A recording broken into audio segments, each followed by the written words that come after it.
सभी को स्वागत है आपका मेरे यूट्यूब चैनल पे। ये होने वाली है एक और इन्फॉर्मेटिव वीडियो जो होगी क्रिएटिन के ऊपर।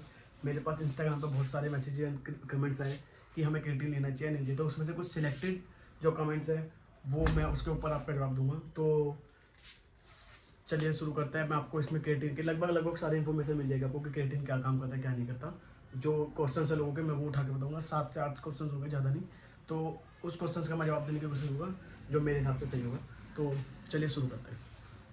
जो सबसे पहला क्वेश्चन है वो है, bro I M 18 years old.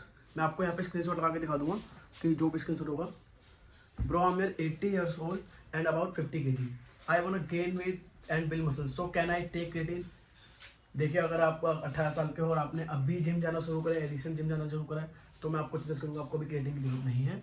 आप नेचुरली अपने डाइट, हालांकि क्रिएटिन भी नेचुरल सप्लीमेंट होता है, आप नेचुरली अपने डाइट से क्रिएटिन ले सकते हैं। अपनी रिकवरी पर ज़्यादा फोकस कीजिए, अपनी डाइट पर ज़्यादा फोकस कीजिए, क्योंकि अगर आप 18 साल का भी आप बिगिनर ही हो, आपने शुरू ही करा है, तो आपको जरूरत नहीं है।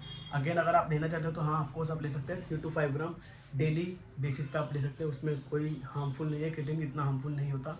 सबसे ज़्यादा रिसर्च सप्लीमेंट और सबसे सेफेस्ट सप्लीमेंट क्रिएटिन ही है, तो आप इसको ले सकते हैं, कोई इशू नहीं है। लेकिन अगर बिगिनर हो, अगेन प्रोसेस को एंजॉय कीजिए, प्रोग्रेस को एंजॉय करिए।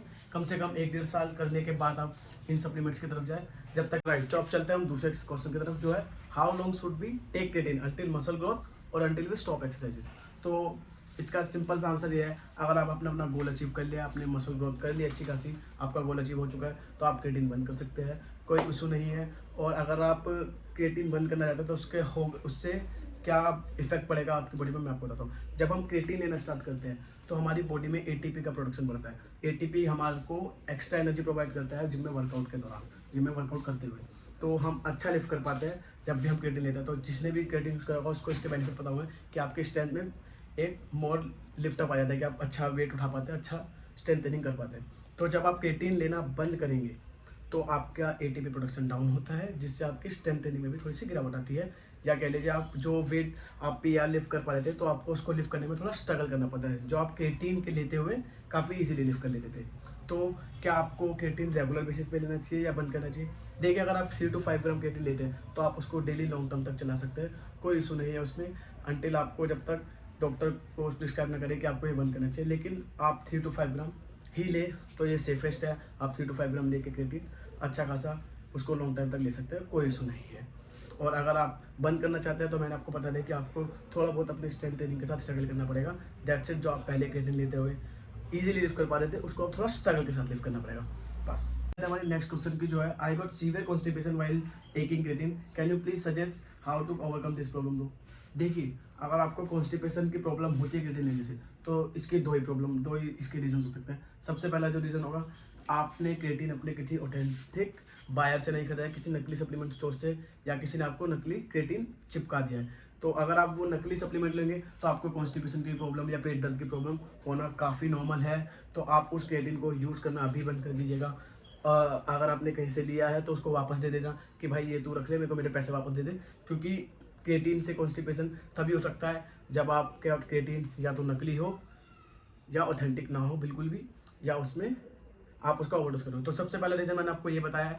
तो अब आप कैसे पता लगाएंगे कि आपका क्रिएटिन नकली है या असली? अगर आपने क्रिएटिन ले चुके हो पहले किसी सप्लीमेंट स्टोर से जिसने आपको दे दिया है, तो आप सिंपल सा एक चीज़ है, 2 ग्लास लेना या 1 ग्लास में पानी लेना, उसमें एक क्रिएटिन का एक स्कूप डालना। अगर आपका क्रिएटिन काफ़ी इजीली डिजोल्व हो जाता है, कोई लम्स नहीं बनते, इजीली डिजोल्व हो जाता है बिना किसी स्ट्रगल के, तो आपका क्रिएटिन ठीक है, आप उसे ले सकते हैं, कोई इशू नहीं है। लेकिन अगर कोई स्ट्रगल करता है, ऐसे कि लम्स बन रहे हैं, वो इजीली डिजोल्व नहीं होगा, तो वो नकली सप्लीमेंट है, उसे आप अभी वापस कर दीजिएगा, अभी यूज़ करना बंद कर दीजिएगा। वापस नहीं करना तो यूज़ करना उसे भी बंद कर दीजिएगा। और जो सेकंड रीज़न है वो ये है, हमारा ओवरडोज, या जिसे हम लोडिंग फेज भी कहते हैं। कई लोग लोडिंग फेज में क्या करते हैं, 15 ग्राम से 20 ग्राम या 10 ग्राम के आसपास क्रिएटिन इनटेक करते हैं। अगर आप लोडिंग फेज पर है तो आपके 15 ग्राम एक साथ आप क्रिएटिन लेते हैं तो आपके स्टमक में पेन होना काफ़ी नॉर्मल है। इसलिए आपको कभी भी आप लोडिंग फेज में होते हैं तो 5-5 ग्राम करके ही उसका कंजप्शन करिए क्रिएटिन का। एकदम से 15 ग्राम अपनी बॉडी में डालिए। लोडिंग फेज में आप 5-5 ग्राम करके उसको पूरे डे में डिवाइड करके, जैसे 15 ग्राम है तो उसको 3 बारी में डिवाइड करते हैं 5-5 ग्राम करके, एक साथ ना लें लोडिंग फेज में। तो लोडिंग फेज में इसलिए आपके पेन हो सकता है। ये 2 रीजन मेन रीजन। तो जो भी क्वेश्चन है मैंने अपने टीवी पे चला रखे हैं, जो भी क्वेश्चन है, क्योंकि मेरे पास दूसरा फोन नहीं था जो मैं उसमें से देख के आपको इजीली बता देता। तो अब चलते हैं हम नेक्स्ट क्वेश्चन की तरफ। तो आया, but I am taking creatine monohydrate from last 1 week, I realize that my hair fall is significantly increasing, please suggest what should I do now. देखिए अगर आपको ऐसा कोई रिसर्च में नहीं बताएगा कि क्रिएटिन से हेयर फॉल होता है, लेकिन अगर आपको जेनेटिकली प्रॉब्लम्स है, जैसे आपके फादर या ग्रैंडफादर के हेयर बॉन्डनेस की प्रॉब्लम है, उनके हेयर फॉल की प्रॉब्लम है, तो आप क्रिएटिन अभी से लेना बंद कर दीजिए। क्योंकि अगर आपके जीन्स में ऐसा है और आपको ये प्रॉब्लम क्रिएटिन लेने के बाद फेस करनी पड़ रही है, 1 वीक या 10 डेज़ के अंदर आपको पता लग जाएगा कि आप जब क्रिएटिन लेना चालू करते हैं, तो अगर 10 डेज़ में आपका हेयर फॉल इंक्रीज़ हो जाता है पहले से, तो आप उसको लेना तुरंत बंद कर दीजिएगा। ये आपके लिए बेटर ऑप्शन रहेगा, क्योंकि साइंटिफिकली ऐसा कहीं नहीं, मेरे को कोई रिसर्च नहीं मिली, मैंने काफ़ी रिसर्च करी इसके बारे में भी, कि मुझे कोई रिसर्च नहीं मिली कि जिसमें ये कहा गया हो कि क्रिएटिन लेने से हेयर फॉल भी होता है। तो हेयर फॉल का कोई मुझे रीज़न नहीं मिला उधर। लेकिन अगर आपको क्रिएटिन लेने के बाद ऐसी प्रॉब्लम फेस हो रही है, आपके जीन्स या जेनेटिक्स में ऐसी प्रॉब्लम्स है, तो उसको लेना अभी से अवॉइड कर दीजिएगा। आपको 7 to 10 डेज़ में दिख जाता है डिफरेंस कि हाँ मेरे हेयर फॉल में इंक्रीज हो रहा है, हेयर फॉल मेरा बढ़ रहा है, तो उसको लेना बंद कर दीजिए। तो अब चलते हैं नेक्स्ट क्वेश्चन की तरफ, जो है ब्रो ऑफ डे में भी क्रिएटिन लेना है क्या? यस डेफिनेटली ब्रो, आपको ऑफ डे में क्रिएटिन लेना है, क्रिएटिन ले सकते हैं आप ऑफ डे में। ऑफ डे में लेने से क्या बेनिफिट होगा मैं आपको बताता हूँ, क्योंकि कई लोगों को क्वेश्चन होते हैं कि हम ऑफ डे में क्रिएटिन ले या ना ले, क्योंकि आज तो हम वर्कआउट करेंगे नहीं, तो क्रिएटिन लेने से क्या बेनिफिट। देखिए अगर आप ऑफ डे में क्रिएटिन लेते हैं तो आपकी बॉडी में क्रिएटिन ज़्यादा स्टोरेज होगा, क्रिएटिन ज़्यादा स्टोर होगा, क्योंकि आप उसको एक्सरसाइज करके एनर्जी नहीं निकालेंगे, तो अगले दिन जब आप एक वर्कआउट करेंगे तो आपको अपने वर्कआउट में ज़्यादा स्ट्रेंथन फील होगा, ज़्यादा अच्छा लिफ्ट कर पाएंगे। और वहीं दूसरी तरफ अगर आप क्रिएटिन नहीं लेते ऑफ डे में, तो क्या होता है आपके बॉडी में क्रिएटिन का स्टोरेज कम हो जाता है, जिससे आपको नेक्स्ट डे थोड़ा स्ट्रगल करना पड़ सकता है अपनी स्ट्रेंथ ट्रेनिंग में।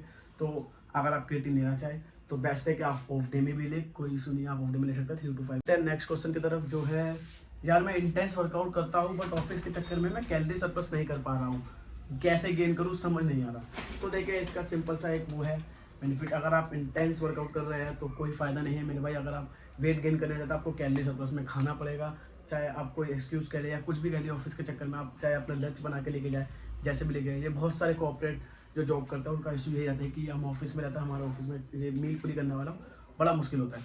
तो इसका सिंपल सा मैं आपको बताऊंगा, आपको सरप्लस में जाना ही है तो इसका एक सिंपल सा एक मैं जो यूज़ करता हूँ जब मैं सरप्लस में होता हूँ, तो मैं शेक्स का कंजम्पशन ज़्यादा करता हूँ जिसमें मेरे को कैलोरीज ज़्यादा मिलती है। तो आई होप मैंने शेक की पहले भी वीडियो बना रखी है, तो आप वो शेक ले सकते हैं जिसमें आप कैलोरी सरप्लस में ज़्यादा खा पाए, कैलोरी सरप्लस में ले पाए। लेकिन अगर आप कैलोरी सरप्लस में नहीं पा रहे हो तो I am so sorry bro, आपका वेट नहीं बढ़ पाएगा, ये बात सच है। अगर आप इंटेंस वर्कआउट कर रहे हो तो आपको कैलोरी सरप्लस में खाना पड़ेगा, वरना वो वर्कआउट वो रिकवरी नहीं मिल पाती बॉडी को।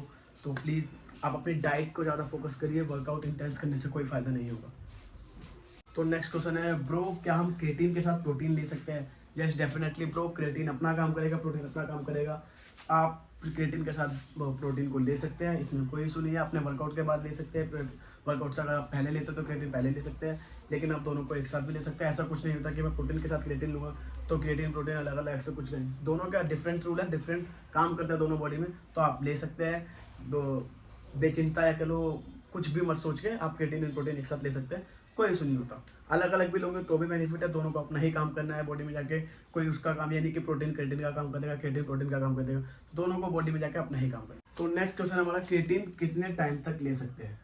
तो देखिए ब्रो, क्रिएटिन आप लॉन्ग लाइन तक दे सकते हो, जब तक आप जिम करो तब तक ले सकते हो। लेकिन क्रिएटिन लेने के 2 फेजेस होते हैं, एक होता है लोडिंग फेज। अगर आप लोडिंग फेज में तो आपको 10 से 20 ग्राम या 15 ग्राम क्रिएटिन लेना होता है, तो 5-5 ग्राम के आप उसको डिवाइड करके लीजिएगा अपने पूरे डे में। और अगर आप नॉर्मल उसके वो चाहते हो, रिजल्ट चाहते हो, तो आप 3 to 5 ग्राम ले सकते हो, कोई इशू नहीं होता। लोडिंग फेज का क्या होता है, अगर आप लोडिंग फेज पे चलते हो तो आपको 10 से 15 दिन में आपके मसल सैचुरेटेड फील होता है, आपको अच्छा खासा रिजल्ट दिखने लगता है, जिससे मसल सैचुरेटेड हो जाते हैं क्रिएटिन 15 से 20 ग्राम लेने में। लेकिन आप अपने नॉर्मल रिजल्ट चाहते हो तो आपको 1 मंथ तक सकता है, जिसमें आप 3 to 5 ग्राम क्रिएटिन कंज्यूम करें और आपको 1 मंथ तक लगभग मसल सैचुरेटेड हो जाता है, तो अच्छे रिजल्ट मिलने लगते हैं। तो ये था ये क्वेश्चंस, तो यही क्वेश्चंस थे जो मैंने पिक करे। बेसिकली इसी में सब कुछ कवर हो गया। तो ये क्वेश्चन जो आपने मुझसे पूछे थे, मुझे बहुत मज़ा आया कि आपने मेरे इंस्टा पे जाके मुझसे क्वेश्चन पूछे। मेरी जो एक रील थी उसके नीचे मेरे से ये सारे क्वेश्चन पूछे गए थे, तो मैंने वो सारे क्वेश्चंस के स्क्रीनशॉट लिए, मैं स्क्रीनशॉट इसके साथ लगा दूंगा। आई होप ये वीडियो आपको पसंद आई हो। आपको ये वीडियो पसंद आई है तो इस चैनल को सब्सक्राइब और लाइक भी कर दीजिएगा। और मिलते हैं नेक्स्ट वीडियो पे, तब तक के लिए बाय।